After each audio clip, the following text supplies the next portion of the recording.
ҳазорҳо афғонҳо дар боғи нави Кобул шабро рӯз мекунанд. ин нафарон баъди ишғол шудани шаҳру минтақаҳояшон аз ҷониби толибон ба ин ҷо фирор карданд.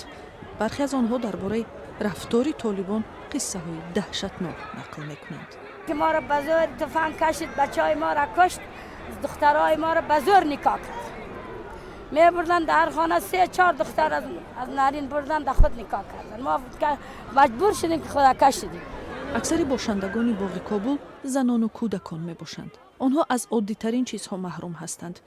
як мард ки ҳамчунин аз толибон фирор карда ба ин ҷо омадааст мегӯяд ҷанги он охирин нони мардуми маҳаллиро از خود میکنند. سر خانه میرم میگم 20 نفر هستیم میگم ما نان پخته کن، 20 نفر هستیم میگم ما چای بیار، 20 نفر هستیم میگم ما شیرینی بیار. یک اولاد غریب خودم کراچوان آدم از کجا که ما دو چای روغن و داولیت باز بالا ببریم. ما از کجا که خودم این دولت ما غریب هستیم. رادیوی آزادی ادعاهای این نفران را سنجیدن نمیتواند. در گذشته طالبان همه گونه اتهامات مانند به این را رد کردند.